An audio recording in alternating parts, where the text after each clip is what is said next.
اسی طرح آپ دیکھیے کہ رمضان جو ہے ایک فرض عبادت کا مہینہ ہے، لیکن رمضان میں داخل ہونے سے پہلے اس کا اہتمام شعبان میں ہی شروع ہو جاتا ہے، یا اس کے لیے ذہنی تیاری شعبان سے ہی شروع ہو جاتی ہے، اور پھر یکا یک سلسلہ منقطع نہیں کیا جاتا، بلکہ کیا کیا جاتا ہے، شوال میں بھی کچھ روزے نفلی رکھے جاتے ہیں، اگرچہ شعبان اور شوال کے روزے نفلی روزے ہیں لیکن یہ رمضان کے آگے پیچھے ہیں.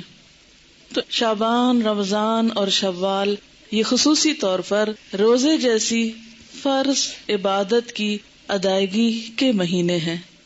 اب آپ دیکھیے کہ عموماً ہم جب چھٹے ہوئے روزے ہوتے ہیں سال بھر نہیں رکھتے، اچھا ابھی رکھتے ہیں. حضرت عائشہ رضی اللہ تعالی عنہا کے ساتھ بھی ایسا ہی ہوتا تھا، وہ عموماً اپنے قضا روزے جو تھی وہ شعبان میں رکھتی تھی کہ اب اگلے سے پہلے پچھلا قرضہ چکا لوں. تو اسی طرح شعبان میں کچھ تیاری ہوتی ہے رمضان کی. پھر رمضان میں روزے رکھنے کے بعد اتنا دل لگ جاتا ہے روزوں کے ساتھ کہ رمضان ختم ہونے کا سب کو افسوس ہوتا ہے. پھر اس کے بعد بھی 6 روزے اور اتنی فضیلت والے دے دیے گئے کہ اگر وہ رکھ لیے جائیں تو اتنا اجر و ثواب ہے گویا آپ سال بھر روزے سے ہیں. تو انشاءاللہ تعالی رمضان کی فضیلت اور برکت تو آپ رمضان سے پہلے سنیں گے ہی اور مزید اپنے آپ کو تیار کریں گے. لیکن اس عبادت کے لیے، یعنی روزے جیسی عبادت کے لیے شعبان کے مہینے میں بھی اس طرف متوجہ ہونے کی ضرورت ہے، اور تبھی آپ متوجہ ہوں گے جب آپ اس کی فضیلت اور اہمیت کو سمجھیں گے. اس مہینے میں نبی صلی اللہ علیہ وسلم سے جو عمل ثابت ہے وہ کیا ہے؟ روزوں کی کثرت. حدیث میں آتا ہے، ترمذی کی حدیث ہے، حضرت ام سلمہ رضی اللہ تعالی عنہا فرماتی ہیں، ما رأیت النبی صلی اللہ علیہ وسلم یصوم شہرین متتابعین الا شعبان و رمضان. میں نے رسول اللہ صلی اللہ علیہ وسلم کو 2 مہینے پے در پے یعنی مسلسل روزے رکھتے ہوئے نہیں دیکھا سوائے شعبان اور رمضان کے. یعنی اس میں آپ کیا کرتے تھے؟ کنٹینیوسلی روزہ رکھتے تھے.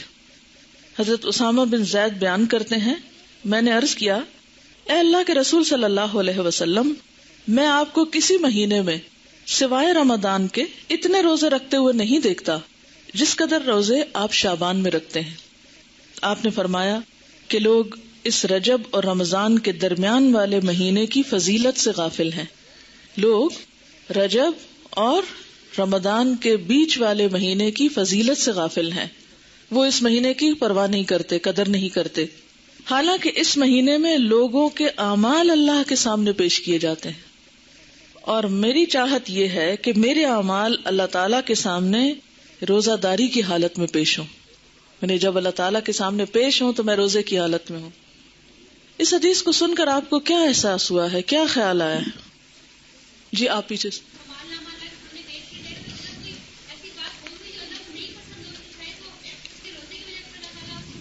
آپ نے دیکھا ہوگا نا کہ جیسے کوئی شخص غلط کام کر لیتا ہے پھر کسی کے سامنے پیش کیا جاتا ہے، مثلاً آپ پرچہ دیتے ہیں، پیپر دیتے ہیں نا، تو اس میں کچھ گڑبڑ کر جاتے ہیں، کوئی سستی کرتے ہیں، غفلت کرتے ہیں، جواب صحیح نہیں لکھتے، پھر ٹیچر کے سامنے آپ کا پیپر آتا ہے، وہ کریکشن کرتی ہیں، پھر بعض اوقات آپ کو ہی بلا لیتی ہیں اور آپ کو پوچھتی ہیں یہ آپ نے کیا، کیا ہو گیا تھا آپ کو؟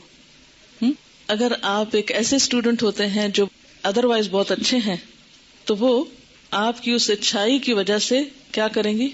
اس غلطی کو اگنور کر دیں گی. اسی طرح اگر آپ روزے سے ہیں اور آپ کا اعمال نامہ اس وقت یعنی سال بھر کا پیش ہو رہا ہے کہ اس سال میں ان صاحبہ نے یہ اور یہ نیکیاں کمائی ہیں، یہ اور یہ کارنامے کیے ہیں، یا یہ اور یہ بلنڈر کیے ہیں، وہ سب کچھ سامنے جائے گا. آپ دیکھیں کہ بعض اوقات غلط کاموں کو دیکھ کر، نافرمانیوں کو دیکھ کر آپ سوچ سکتے ہیں اللہ تعالیٰ کا غصہ کتنا بھڑکتا ہوگا. اگر کوئی آپ کی بات نہ مانے تو آپ کو کیسا لگتا ہے؟ کوئی آپ کی بات نہ مانے کیسا فیل کرتے ہیں آپ؟ کہتے ہیں کوئی بات نہیں، نہیں تو نہ سے نہیں مانتے، نہ مانے. جی آپ بولیے. یہ بتا رہی ہیں کہ اپنی میڈ کو یہ کچھ کام بتا کے آتی ہیں، جب واپس جاتی ہیں اور وہ نہیں کر کے رکھتی تو ان کو غصہ آتا ہے کہ میں نے بتایا بھی تھا پھر بھی تم نے نہیں کیا. بہت تکلیف ہوتی ہے نا. ایک بعض اوقات انسلٹ بھی فیل ہوتی ہے کہ اس کو کہا بھی ہے اور اس نے اس کی پرواہی نہیں کی. اتنی غفلت اور اتنی لاپرواہی. جی ہاں، دکھ اور افسوس بھی ہوتا ہے تو آپ دیکھیے کہ جب آپ کا رجسٹر آپ کے سال بھر کے کام پچھلے شعبان سے اب تک جو آپ نے کیا وہ جو پیش ہوتا ہوگا، ویسے تو اللہ تعالیٰ روز بھی دیکھتے ہیں نا آپ کو، ہر لمحہ جانتے ہیں.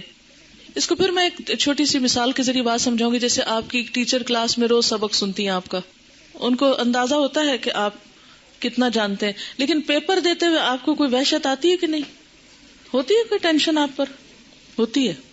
حالانکہ آپ روز ٹیچر کے سامنے اچھا یا برا سبق سنا رہے ہوتے ہیں، یا کام کیا نہیں کیا، لیکن وہی چیزیں دوبارہ پیپر میں آتی ہیں. تو ہر ایک چیز کا اپنا ایک طریقہ اور ایک کرینہ اور ایک سلیقہ ہوتا ہے نا. تو بالکل اسی طرح روز آپ کا اللہ تعالیٰ کی نظر میں ہونا اپنی جگہ ہے، لیکن لکھے ہوئے اعمال، تصویریں کھینچی ہوئی آپ کی البم، تو سارے کے سارے جب ایک خاص انداز میں پیش کیے جاتے ہیں کہ یہ کتاب تیار ہے، اتنا عمل زیادہ، اتنا کم ہے، اور ہم اس سے غافل ہوتے ہیں، تو اور تو کچھ نہیں کر سکتے.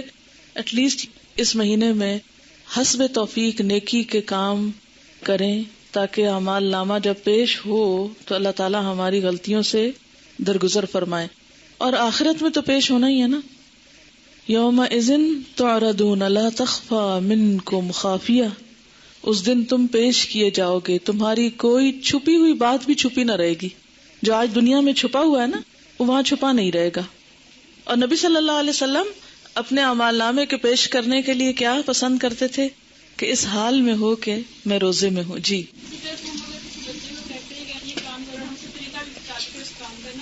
نہیں کرتا ہے، بہت غصہ آتا ہے نا جب ہمارے اعمال آگے پیش ہونے لگے تو اللہ نے کہیں گے نا کہ میں نے طریقہ بتا دیا، کتاب بھیج دی. انسانوں کے سامنے تو انسان بہانہ بھی کر لیتے ہیں، نہیں ٹیچر یہ بات تھی، یہ وجہ تھی، لیکن اللہ تعالیٰ کے سامنے تو ہم کوئی بہانہ بھی نہیں کر سکتے.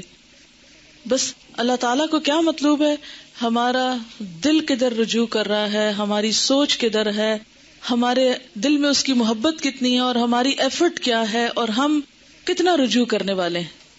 اور بنیادی طور پر اللہ تعالیٰ کو آپ سے بندگی مطلوب ہے، عاجزی مطلوب ہے کہ آپ اس کے بن جائیں. جی آپ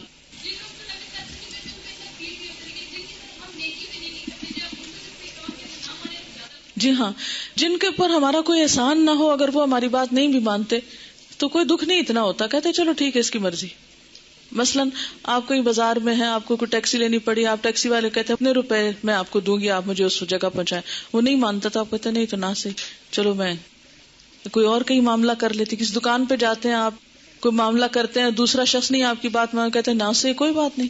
لیکن جس پر آپ نے احسان کیا ہو، پھر وہ آپ کی بات نہ مانے، اور آپ دیکھیں کہ اللہ تعالیٰ کے ہم پر کس قدر احسانات ہیں، اور پھر ہم کیا کر رہے ہیں اور کتنا کر رہے ہیں. میں سوچتی ہوں کہ کبھی ہم اپنی آنکھوں، کانوں، دل، دماغ کے ساتھ اپنے آپ کو حوالے تو کریں اللہ کے. اسلمت لرب العالمین. غلطی تو ہونی ہے، اس سے نہیں بچ سکتے ہم، لیکن ایک ہے غلطی ہو جانا اور انسان ہونے کے ناطے کوتاہیاں، کمیاں ہمارے اندر ہونا، اور ایک ہے غفلت، ہٹ دھرمی، لاپرواہی، بے نیازی کا رویہ اختیار کرنا، دل چاہے کوئی کام کر لیا، نہیں تو نہ صحیح. یہ رویہ بڑا تکلیف دہ ہے ایک انسان کے حق میں جو وہ اللہ کے ساتھ برتتا ہے. اچھا، اب ایک اور بات یہ ہے، ہم میں سے اکثریت روزے تو نہیں رکھتے شعبان کے، کیونکہ ہم ڈرتے ہیں کہ پھر ہم کمزور ہو جائیں گے اور رمضان کے جو روزے ہیں وہ نہیں رکھ پائیں گے. تو اس کا علاج کیا بتایا گیا ہے کہ 15 شعبان کے بعد نہ رکھیں. ٹھیک ہے نا، نصف شعبان کے بعد روزہ رکھنے سے منع کیا گیا، اور خصوصاً آخری 2 دن جو ہیں ان میں شک کا روزہ بالکل منع ہے. کہ کوئی شخص کہے نہیں میں احتیاطاً روزہ رکھ رہا ہوں، کیا پتا آج رمضان ہو گیا اور میں نے چاند نہ دیکھا ہو، اور یہ جو سب بتا رہے ہیں کیا پتا یہ بھی غلط ہو. تو وہ شخص شک کا روزہ رکھے، تو شک کے روزے سے منع کیا گیا ہے. اور اس کے علاوہ 15 کے بعد روزے سے منع کیا گیا. اب آپ نے دیکھا کہ ایک طرف تو نبی صلی اللہ علیہ وسلم کا عمل ہے کہ وہ 2 مہینے مسلسل روزے رکھتے تھے، دوسری طرف منع کیا گیا ہے کہ 15 کے بعد روزہ نہ رکھا جائے. تو یہ کنٹراڈکشن نہ ہو گئی؟ اسی لیے تو ہم حدیث کو مانتے نہیں ہیں، ایک میں کچھ آتا ہے دوسرے میں کچھ اور آتا ہے. کوئی جواب دے گا؟ جی آپ.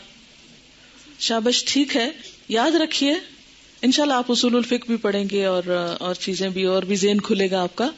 جب آپ کا عمل اور قول آمنے سامنے آ جائے تو عمل آپ کے اپنے لیے خاص ہوتا ہے اور قول امت کے لیے ہوتا ہے. ٹھیک ہے نا؟ بعض جگہ آپ کو ایسا ملے گا کہ ایک جگہ آپ کسی چیز سے روکتے ہیں لیکن ہم دیکھتے ہیں آپ خود وہ کام کر رہے ہوتے ہیں. مثلاً ایک اور روزے سے بھی منع کیا گیا ہے. وہ کون سا روزہ ہے؟ ہاں، صوم. ماشاء اللہ، آپ کی معلومات تو بہت ہے. بخاری پڑھتے ہیں نا، اس لیے کوئی فائدہ ہوا پڑھنے کا؟ الحمدللہ. صوم وصال سے منع کیا گیا. وہ کون سا ہوتا ہے صوم وصال؟ مسلسل روزہ رکھنا. کس طرح؟ جیسے صبح روزہ رکھا، افطار کے وقت افطار نہیں کیا، پھر اگلے دن کی اسی وقت نیت کر لی، پھر رات بھر کچھ نہیں کھایا، اگلے دن پھر روزہ. اس کو صوم وصال کہتے ہیں. آپ صلی اللہ علیہ وسلم خود ایسا روزہ رکھتے تھے کیونکہ آپ کی طاقت، جیسے انہوں نے فرمایا، آپ کی کیپیسٹی، آپ کی طاقت، آپ کا مقام اور آپ کی کچھ عبادات امت سے خاص تھی، کیونکہ آپ کا مقام بہت بڑا ہے نا. تو جتنا بڑا کوئی مقام کسی کا ہوتا ہے اتنی بڑی اس کی ذمہ داری بھی ہوتی ہے. ٹھیک ہے؟ تو جیسے آپ نے ہمیں صوم وصال سے منع کیا، اسی لیے عام لوگوں کو 15 کے بعد روزوں سے منع کیا گیا ہے تاکہ وہ خوف میں نہ رہیں کہ ہم رمضان سے پہلے ہی کمزور ہو گئے ہیں. جیسے پہلے 15 دنوں میں روزے رکھیں، پھر اس کے بعد آخری 15 دنوں میں آپ آرام فرمائیں، پھر اس کے بعد رمضان کی ابتدا کریں. ٹھیک ہے؟ اچھا، نبی صلی اللہ علیہ وسلم کے کافی سارے خصائص ہیں. سورۃ الاحزاب میں شاید کچھ ذکر کیے تھے. تو خصائص ہیں آپ کے جو آپ کو امت سے خاص کرتے ہیں، کیونکہ آپ نبی ہیں نا، عام انسان کی طرح تو نہیں ہے. لیکن کچھ کام ایسے ہیں جو آپ نے عام انسانوں جیسے کیے ہیں، جیسے کھانا پینا، بازار جانا وغیرہ وغیرہ. خیر یہ تو ایک الگ بحث ہے. اچھا، اب مشکل یہ ہے کہ کچھ لوگ روزہ وغیرہ تو کوئی نہیں رکھتے مگر حلوہ ضرور پکاتے ہیں 15 شعبان کو، شب رات دھوم دھام سے مناتے ہیں. اب ہماری قوم کی اکثریت اس بات سے بالکل غافل ہے، بھولی ہوئی ہے. یہ جو ابتدائے شعبان ہے اس کے روزے کتنے فضیلت والے ہیں، لیکن حلوہ پکانے کی جو رسم ہے وہ بہت لوگوں کو پتا ہے. اچھا، اب بعض لوگ یہ بھی کہتے ہیں کہ یہ مردوں کی عید ہے. جی، کسی نے سنا ہے یہ پہلے؟ افسوس کہ ایسی میں نے آپ کو بتا دی ایک غلط بات. لیکن معاشرے میں کچھ جگہوں پر یہ مشہور ہے. تو یہ ہے کہ اس کو مردوں کی عید کہا جاتا ہے. تو اس ضمن میں بھی یہ ویسے بنیادی طور پر اس دن وہ ختم کا حلوہ ہی پکاتے ہیں اور مردوں کو ثواب پہنچانے کے لیے، اور اس قسم کی رسومات جو ہیں وہ ادا کی جاتی ہیں. اور اس کے لیے دلیل کیا دیتے ہیں؟ بعض کا خیال یہ ہے کہ نبی صلی اللہ علیہ وسلم کا دندان مبارک احد کی جنگ میں شہید ہوا تھا، تو اس وقت آپ سے روٹی نہیں کھائی جاتی تھی، آپ کو حلوہ پکا کر دیا گیا تھا. تو اس لیے ہم بھی حلوہ پکاتے ہیں، یعنی وہ اس سے ریلیٹ کرتے ہیں اس حلوے کو. آپ کو معلوم ہے جنگ احد کب ہوئی تھی؟ شاباش، شوال 2 ہجری میں ہوئی تھی. اب شعبان تو تھا ہی نہیں، یعنی جنگ احد 15 شعبان کو تو ہوئی نہیں. ٹھیک ہے نا؟ تو اب یہ کہنا کہ ہم اس لیے حلوہ کھا رہے ہیں ثواب سمجھ کے کہ وہ آپ صلی اللہ علیہ وسلم نے کھایا تھا اس دن.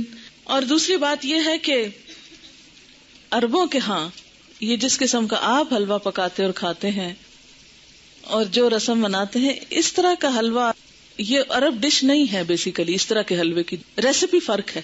یعنی لفظ حلوہ جو ہے وہاں سویٹ کے لیے، مٹھائی کے لیے بھی استعمال ہوتا ہے اور سویٹس کے لیے بھی استعمال ہوتا ہے اور گھر میں پکائے ہوئے حلوے کے لیے بھی ہو سکتا ہے. ٹھیک ہے؟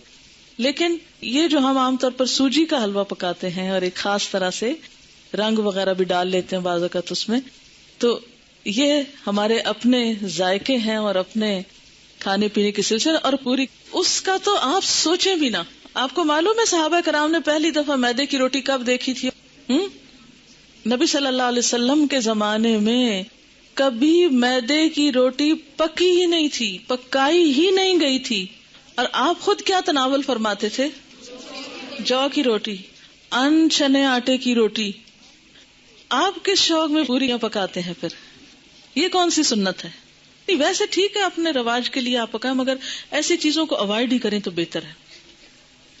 تو اس لیے یہ کہنا کہ اس دن حلوہ پوری پکانا اس کی کوئی دلیل ہے یا اس کے پیچھے کوئی سنت ہے یا ثواب ہے، تو نہیں، یہ پھر ایک طرح سے بدعت ہو جاتی ہے. اچھا، بعض لوگوں کا خیال یہ ہے کہ اگر کوئی شب رات سے پہلے فوت ہو جائے اور اس کے نام پر حلوہ پوری نہ پکائی جائے تو وہ شخص اس وقت تک مردوں میں ہی نہیں شامل ہوتا. پتہ نہیں کہاں رہتا ہے وہ. پھر آپ اس کے نام پہ پکا رہے ہیں، کتنا ظلم ڈھا رہے ہیں کہ اس کو مردہ ثابت کرنے لگے ہیں یا مردوں میں شامل کرنے لگے ہیں. اسے رہنے دیں کہیں جیتوں میں. پھر جی ہاں، قبروں کی لپائی ہوتی ہے باقاعدہ. یہ پچھلے سال میں ملتان میں تھی اور میں نے خود دیکھی اور کچھ تصویر وغیرہ بھی دور سے اتاری کہ جو لوگ، یعنی مجھے یاد ہی نہیں تھا کہ آج 15 شعبان ہے. تو صبح کے وقت ہم گھر سے نکلے، اتنے لوگ قبرستان میں، اتنے لوگ. میں نے کہا خیر ہو، اتنے لوگ نعوذ باللہ کوئی اندر دفن ہو رہے ہیں یا کیا ہو رہا ہے. نہیں سچ مجھے پہلے نہیں سمجھ آئی کہ اتنا کیوں اس میں رش ہے نا. پھر تھوڑا سا ہم آگے گلی، وہ ہمارے ایک رشتے دار ہیں، ان کا گھر اس طرح ہے کہ جب ان کے گھر سے نکلتے ہیں تو گلی کے دائیں بائیں قبرستان ہے، پھر باہر مین سڑک پر آ جاتے ہیں تو پھر وہاں سے بھی نظر آتا ہے. جب ہم گلی سے نکل کے مین سڑک پہ پہنچے تو وہاں ایک سبیل لگی ہوئی تھی، تو اس سے پتا چلا کہ یہ عید کی طرح کا کوئی موقع ہے. اور پھر لوگ باقاعدہ لپائی کر رہے تھے، بچے بھی اور بڑے بھی قبریں لیپ رہے تھے اور پھر کو پھول ڈال رہے تھے اور کوئی رات کو وہ چراغاں کر رہے تھے. اب میں یہ سوچ رہی تھی کہ اگر ساری قوم سال میں ایک دن قبرستان کی صفائی کرنے لگتی ہے یا قبرستان میں جا کے لپائی اور اس پہ لگ جائے تو آپ دیکھیں کہ باقی کام کتنے رہ جائیں نا. اور پھر ہوتا کیا ہے، جب تک وارث جیتے ہیں کوئی لپائی آ کے کر دیتا ہے، جب وہ بھی چلے جاتے ہیں تو ختم ہو جاتا ہے سلسلہ. اب قبروں کو پکا کرنا یا ان کی بار بار لپائی کرنا یہ بھی کوئی سنت نہیں ہے. قبروں کو اونچا کرنا اور ان کو بہت نمایاں کرنا اور ان کی بہت اس طرح کی کیئر کرنا جو ہے، اس کا ہمارے دین میں تصور نہیں ہے. مردوں کا احترام لازم ہے، اس کے لیے اچھی گہری قبر کھودنے کے لیے کہا گیا، کھود کے پھر اس کے سائڈ پر زمین کھود کے بغلی قبر کا بھی حکم آتا ہے. وہ زیادہ بہتر ہے بنسبت اس کے کہ آپ تھوڑی سی قبر کھود کے اور پھر اوپر سے سنگ مرمر لگائیں یا کوئی اور. یہ چیزیں پھر ایکسٹرا ہیں، اس سے وقت بھی سرمایہ بھی ضائع ہوتا ہے. مردوں کو جو چیز فائدہ دیتی ہے وہ حلوہ پوری نہیں ہے، وہ آپ کی دعا ہے، جس کے لیے آپ 15 شعبان کا انتظار نہ کریں. کب کریں وہ دعا؟ ہر روز کریں، ہر روز نماز پڑھیں اور کہا کریں ربنا اغفر لی ولوالدی وللمؤمنین. اس میں سارے قبروں والے آ جاتے ہیں. وللمؤمنین یوم یقوم الحساب. صرف قبروں کے اندر والے نہیں آتے، باہر والے بھی آتے ہیں. المؤمنین، اتنی تو گرامر پڑھ لی ہے نا. ال لگ جائے اور پھر جمع کا بھی ہو ساتھ، سارے مومن آ جاتے ہیں، زندہ ہو کے، من الاحیاء والاموات سب آ جاتے ہیں. تو بنیادی طور پر اس رات میں نہ تو کوئی حلوہ پکانے کا حکم ملتا ہے اور نہ ہی دن کو قبروں کی لپائی کا حکم ملتا ہے اور نہ ہی اس قسم کی کوئی خاص اس دن کی کوئی عید ہے. اور پھر اسی طرح یہ ہے کہ بعض لوگ اپنے گھروں کی خاص صفائی کرتے ہیں اس دن. ہو سکتا ہے آپ لوگ نہ کرتے ہوں لیکن یہ رواج بھی ہے. اور ایک مخصوص جگہ پہ حلوہ چپاتی رکھتے ہیں، لپائی وغیرہ کر کے، تو ایک خاص کارنر جیسے ہوتا ہے. اور بعض لوگ اس کے ساتھ موسمی پھل اور مٹھائیاں وغیرہ بھی اس جگہ یعنی ایک سجاوٹ کرتے ہیں، بوفے کی طرح بنا لیتے ہیں اس کارنر کو. اور پھر ساتھ یہ بھی کہتے ہیں کہ لبان اگر بتی بھی تھوڑی سی ساتھ جلاتے ہیں کہ یہ مردوں کی فاتحہ ہو رہی ہے. آپ دیکھیں کہ مردے کو کیا کیا چیز فائدہ دیتی ہے. جب ایک شخص فوت ہو جاتا ہے تو کیا کیا چیز کرنی چاہیے؟ جی آپ فرمائیے. انسان قبر میں تنہا اترتا ہے، صرف ایک چیز ساتھ اترتی ہے اور وہ انسان کا اپنا عمل ہے. ٹھیک ہے، باقی 2 چیزیں واپس آ جاتی ہیں، اولاد اور مال، جیسے غلام وغیرہ ہوں یا اور کوئی گاڑی جس پہ لے گئے اس کو، یا اس کے علاوہ بھی اگر کوئی چیز ہے تو یہ 2 چیزیں جو ہیں واپس آ جاتی ہیں، مال اور اولاد. باقی عمل ساتھ اترتا ہے. ایک چیز، صرف ایک چیز، اگر وہ تھوڑے بہت کمی بیشی ہے تو پیچھے والے اب اس کے حصے کے عمل تو نہیں کر سکتے، لیکن نمبر 1 دعا کر سکتے ہیں جو مردے کو فائدہ دے گی. اور اس کے لیے آپ اس دن سے دعا شروع کیجئے جس دن سے وہ فوت ہوا، اور ہر روز کیجئے اور اس میں آپ دیر نہ کیجئے، کرتے رہیے. دوسری چیز، علم ينتفع به، ایسا علم جس سے لوگ فائدہ اٹھائیں. یعنی اس کے نام پر سے مراد یہ کہ اس کی طرف سے. آپ کیا کریں, کسی بچے کو پڑھا دیں, کوئی اسکول بنوا دیں, کوئی کتابیں آپ لے کے لوگوں کو کوئی لائبریری میں رکھوا دیں, کوئی بھی علم کا کام, یا اس نے خود جو کچھ پڑھایا تھا اپنے اسٹوڈینٹس کو, یا کتابیں لکھی, یا کوئی اور اسی طرح کی چیز تیار کی. اور تیسری چیز جو اس کو فائدہ دیتی ہے وہ کیا ہے؟ صدقہ جاریہ. آپ اس کے لیے قربانی کریں, آپ اس کے لیے پیسے غریبوں کو دیں, مسکینوں کو کھانا کھلائیں, اس کی طرف سے صدقہ کر سکتے ہیں. ٹھیک ہے, لیکن خاص دن حلوہ پوری پکا کے, روشنی اگربتی جلا کے, اور ایک خاص سٹائل میں یہ سب کرنا جو ہے, یہ نبی صلی اللہ علیہ وسلم کی ایسی کوئی سنت نہیں ہے, اور نہ ہی ایسا دین کو مشکل بنایا گیا ہے جو ہر شخص کے بس کی بات نہ ہو. یعنی ہمارا دین ایسا نہیں کہ کچھ لوگ تو اس پر عمل کر سکیں اور کچھ اس پہ عمل کے قابل ہی نہ ہو. اب ہر شخص تو حلوہ پوری پکا نہیں سکتا. مثلا میں حلوہ تو شاید پکا لوں مگر پوری نہ پکا سکوں. آپ میں سے میرے خیال اکثریت روٹی بھی نہیں پکانا جانتی ہوگی. جب سے میں ہاسٹل میں رہ رہی ہوں تو میں نے اکثر لڑکیوں کی روٹی بنانی ٹیسٹ کی ہے, اور صحیح روٹی نہیں بنانی آتی, جو ہم میں سے ہر کوئی ہر روز کھاتا ہے. ہمارا اسٹیپل فوڈ ہے. کچی روٹی پکاتے ہیں, جلی بھی پکاتے ہیں, صحیح روٹی نہیں پکانی آتی. تو اب آپ دیکھیں کہ اگر روٹی نہیں بنانی آتی تو پوری کس کو بنانی آتی ہوگی؟ ٹھیک ہے نا. پھر اس کے بعد یہ ہے کہ ہر ایک کے پاس اتنے پیسے کہاں ہوتے ہیں کہ وہ حلوے کے لیے سب کچھ مہیا کر سکے. اور پھر آپ دیکھیے کہ حلوہ بھی پکانے کا صحیح طریقہ آنا چاہیے. کئی لوگ میں نے دیکھے ہیں کہ وہ کچا پکا سوجی کو کر کے اس میں یلو کلر ڈال کے, پانی ڈال کے اور کچی چینی ڈال کے حلوہ پکا کے رکھ دیتے ہیں جس سے پیٹ میں درد ہو جائے. حلوہ اس وقت اچھا پکتا ہے جب آپ کو سوجی بھوننی آتی ہو صحیح, اور وہ پیشنس مانگتا ہے, صبر. بہت ہلکی آنچ پہ کوئی کم از کم 1 گھنٹہ اگر آپ سوجی بنائیں پھر جا کر صحیح حلوہ بنتا ہے. سوجی بھوننے میں جلد بازی جو ہوتی ہے وہ کبھی بھی حلوے کو صحیح نہیں پکنے دیتی. ٹھیک, لیکن ہم ہر چیز میں انسٹنٹ فوڈ کے عادی ہو گئے, انسٹنٹ, جلدی, فوری, جس کے نتیجے میں ہم اب دوسروں کو بیمار تو نہ کریں ایسے حلوے کھلا کے. بعض اوقات دم بھی اس کا صحیح نہیں آنے دیتے, کچا ٹیسٹ آ رہا ہوتا ہے اس میں. آپ کو پتا ہے مکھڈی حلوہ جو ہوتا ہے وہ کیسے بنتا ہے؟ دیکھیں خواتین کا دل پسند ٹاپک ہے نا, تو کیا ہوا اگر ہم اس پہ ذرا سی بات کر لیں. کیسے بنتا ہے, کسی کو آتا ہے؟ ہاں بتائیے. ہاں, کتنی دیر پکتا ہے؟ تھوڑا ہے. کوئی اور بتائے گا؟ اٹک کی طرف کا کون ہے آپ میں سے, کیونکہ اس طرف یہ مکھڈی حلوہ بنتا. ہاں بتائیں گے آپ, کتنا ٹائم لگتا ہے مکھڈی حلوہ بننے میں؟ دیکھا, اب خالہ تک رہ گیا. دیکھا آپ نے سیکھا نہیں ہے. وہ ہوتا یہ ہے کہ سوجی کو پانی یا دودھ میں بھگوتے ہیں, پھر اس کو اتنا پکاتے ہیں کہ وہ دونوں پھر الگ ہوں. یعنی دودھ تو خیر الگ نہیں ہوتا, لیکن اس کا جو گھی ہے, گھی میں پکاتے نا, تو پھر وہ گھی اور وہ بالکل الگ الگ جب ہو جائے تو پھر اس کو چھوڑتے ہیں, اور تقریباً 6 گھنٹے تو اس میں لگ ہی جاتے ہیں اگر آپ صحیح پکانا چاہتے ہیں. ویسے تو 2 منٹ میں بھی آپ گھول کے گرم کر کے رکھتے ہیں. خیر یہ باتیں میں نے ضمن ود ان بریکٹس اس لیے کی ہیں کہ آپ سب بچیاں ہیں, خواتین ہیں, گھر والوں کی صحت کا انحصار آپ پر ہے. اگر آپ کو صحیح کھانا پکانا آتا ہوگا اور صبر بھی ساتھ آتا ہو تو پھر آپ کے گھر والے صحت مند ہوں گے, اور وہ صحت مند ہوں گے تو آپ کو دین کا کام کرنے کا وقت ملے گا. تو یہ جو صحیح کھانا پکانا آنا یہ بہت بڑی نعمت ہے, اور اس پر وقت لگائیں اور اس کو سیکھیں اپنے والدین اور خالہ وغیرہ سے, کیونکہ ایسا نہ ہو کہ یہ زبان تو ہماری جا ہی رہی ہے, ویسے آدھی اردو بولتے ہیں آدھی انگریزی بولتے ہیں. اب کھانوں میں بھی ہم نے کچھ چائنا سے منگا لیے ریسیپیز, کچھ ادھر ادھر سے, اب وہ کھانے کے سٹائل بھی بدلتے جا رہے ہیں. حالانکہ بیسٹ فوڈ جو ہے الحمدللہ ہمارے اس کانٹیننٹ کا ہے کہ جو بہت اچھی طرح ویل کوکڈ اور ٹیسٹ کے حساب سے بھی اچھا ہوتا ہے. لیکن افسوس یہ کہ اب ہم آؤٹ ڈور ایٹنگ کے اتنے عادی ہو گئے ہیں کہ ہمیں گھر میں پکانا اچھا ہی نہیں لگتا نا.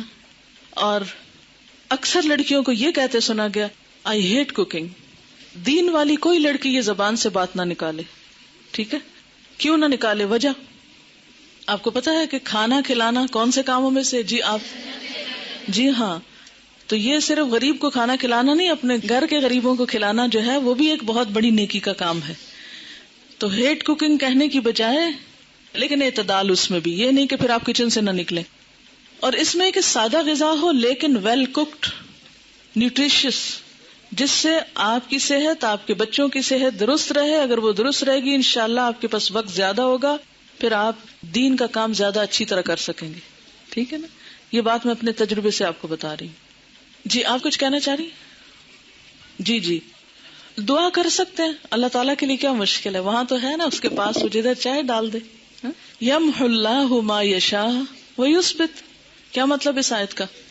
یمحو اللہ ما یشاء ویثبت، مٹا دیتا ہے جس چیز کو چاہتا ہے اور باقی رکھتا ہے جس کو چاہتا ہے. اس میں جو چاہے وہ تبدیلی کر سکتا ہے. وَعِندَهُ أُمُّ الْكِتَابِ، اور اس کے پاس ہے اصل کتاب. سب کی تقدیریں اس کے ہاتھ میں ہے. جس کو جو چاہے عطا کر دے اور جس کے حصے سے جو چاہے کراس کر دے کہ نہیں یہ اس کو نہیں دینا. اچھا جناب، پھر اس کے بعد یہ ہے کہ بعض لوگوں نے یہ بھی بات مشہور کر رکھی ہے کہ میت کی روح 40 دن گھر آتی رہتی ہے، اور مومنین کی روح جمعہ کی رات کو، شب برات کو اور عیدین کو اپنے گھروں پہ آتی ہے. یہ بات مشہور ہے کہ اس دن روحیں آتی ہیں.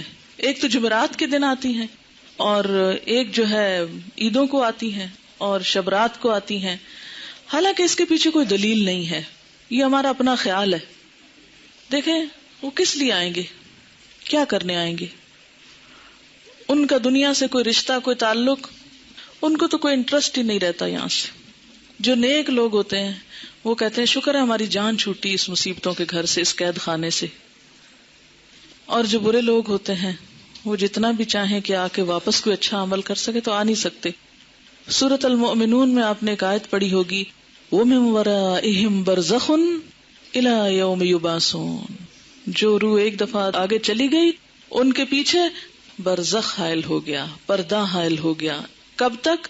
إِلَى يَوْمِ يُبْعَثُونَ، اس دن تک جبکہ یہ بالکل ایسے جیسے بچہ پیدا ہونے کے بعد واپس نہیں ماں کے پیٹ میں جا سکتا، ایسے ہی دنیا سے جانے کے بعد انسان دنیا میں نہیں آ سکتا. اتنا ہی محال ہے. جیسے بچے کی پیدائش میں ماں کو ایک تکلیف اٹھانی پڑتی ہے نا، تو مرتے وقت جب انسان کی روح نکلتی ہے تو خود اس کو یہی کرب سے گزرنا پڑتا ہے. تو روح بھی آپ دیکھیں کہ بہت سے وہ لوگوں کے مرتے وقت کے حالات سنے ہوں گے، پڑھے ہوں گے. ایک ڈاکٹر مودی شاید اس نے 120 لوگوں کے موت کے واقعات لکھے ہوئے ہیں. تو وہ تجربہ یہ بتاتے ہیں کہ جیسے ایک گیٹ کھلتا ہے اور اس میں ہم جا رہے ہیں، ٹریول کر رہے ہیں، آگے کو جا رہے ہیں. تو بات یہ ہے کہ جو آگے چلا جاتا ہے وہ مِن وَرَائِهِمْ بَرْزَخ، پیچھے آڑ آ جاتی ہے، دروازہ بند کر دیا جاتا ہے. اب دنیا میں نہیں کوئی آتا، اور انہوں نے کرنے بھی کیا آنا ہے. اور کہیں سے ثابت بھی نہیں ہے قرآن سے کہ روحیں ہمارے گھروں میں واپس آ کے رہتی ہیں. ٹھیک ہے نا؟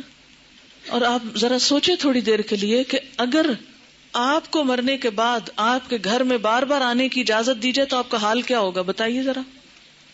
آپ دیکھیں گے آپ کا سامان کسی کے پاس چلا گیا، آپ کی چیزیں کسی نے توڑ دی ہیں، آپ کی چیزیں کسی نے پھینک دی ہیں، خراب کر دی ہیں. تو آپ دیکھ دیکھ کے کیا کریں گے؟ ذرا سوچیں، اپنے آپ کے لیے سوچیں کہ آپ مرنے کے بعد پھر آئیں دنیا میں، اور عید کو بھی آتے ہیں، اور شبرات پہ بھی آتے ہیں، اور جمعرات کو بھی آتے ہیں، اور 40ویں پہ بھی آتے ہیں. تو پھر آ کے آپ کیا کرتے ہیں؟ کیا کریں گے؟ آ کے کتنی حسرتیں ہوں گی نا. تو کیا آپ سمجھتے کہ اللہ تعالیٰ بندوں کو اس طرح حسرتوں میں مبتلا کرتا ہے کہ واپس بھیج کے، یعنی سارے تو عید کے کپڑے پہن کے کھڑے ہوں اور ہم دور کھڑے دیکھتے رہے ہیں کہ یہ عید منا رہے ہیں اور ان کو ہم بھول گئے، ہمیں یاد ہی نہیں کرتے اب یہ. اور پھر ہمارا دل چاہے گا کہ ہم کسی کو گلے ملیں، یہ جو آپس میں ہم بھی ملیں تو مل نہیں سکیں گے. اب پھر کسی کو دیکھ کے دل چاہے گا کہ اس سے بات کریں، بات ہی نہیں کر سکیں گے. تو یہ بات عقل کو بھی نہیں لگتی کہ کوئی مرنے کے بعد پھر دنیا میں آئے، اور پھر آئے بھی خاص اوکیزنز پہ جب لوگ خوشیاں منا رہے ہوں اور آپ مر کے آ کے ان کے سر پہ دیکھ رہے ہوں حسرت سے. کس قدر افسوسناک بات ہے. تو اور پھر یہ تو چلو ویسے ہم سوچ رہے ہیں نا کہ اگر ہو، if it is possible تو how does it look like، لیکن قرآن میں بھی کہیں نہیں لکھا ہوا اور حدیث میں بھی کہیں اس طرح نہیں پتا چلتا. ہاں یہ ہے کہ مردہ جب قبر میں ہوتا ہے نا تو اس کے حساب کے لیے اس کو واپس روح لوٹائی جاتی ہے، اس کو اٹھا کے بٹھایا جاتا ہے. اور وہ جو ایک کنیکشن ہے نا مردے کا قبر میں اور برزخ میں، وہ ایک خاص کنیکشن ہے. جیسے ہمارے پاس ایک ٹیلی فون ہے اور ایک کسی اور جگہ پر ہے، تو وہ ایک خاص وائر کے ذریعے کنیکشن ہے. تو جسم اور روح کا ایک کمیونیکیشن کو ہو سکتا ہے آپس میں، لیکن وہ قبرستان کی حد تک ہو جائے تو ہو جائے، کیونکہ وہاں سزا جزا کا ایک کنسپٹ موجود ہے قبروں کے اندر. لیکن عام گھروں میں اور گھروں کے اندر آ کر، اور پھر یہ کہ کچھ روحیں بھٹکتی ہیں اور کچھ روحیں دوسروں کے اوپر مسلط ہو جاتی ہیں، اور یہ سب جنات ہوتے ہیں جن کو انسانی روحیں سمجھ کر وہ کیا جاتا ہے. اور بعض اوقات شیاطین دھوکہ دیتے ہیں انسانوں کو، کیونکہ بعض لوگ کہتے ہیں نا مجھے بالکل ابھی خوشبو آئی تھی اور مجھے ایسے لگا جیسے مجھے کسی نے آواز دی ہے، اور مجھے بالکل وہ تو میرے بھائی جیسا ہی تھا، کوئی مجھے ہیولا نظر آیا گھر میں، اور یہاں خانہ کعبہ میں نظر آیا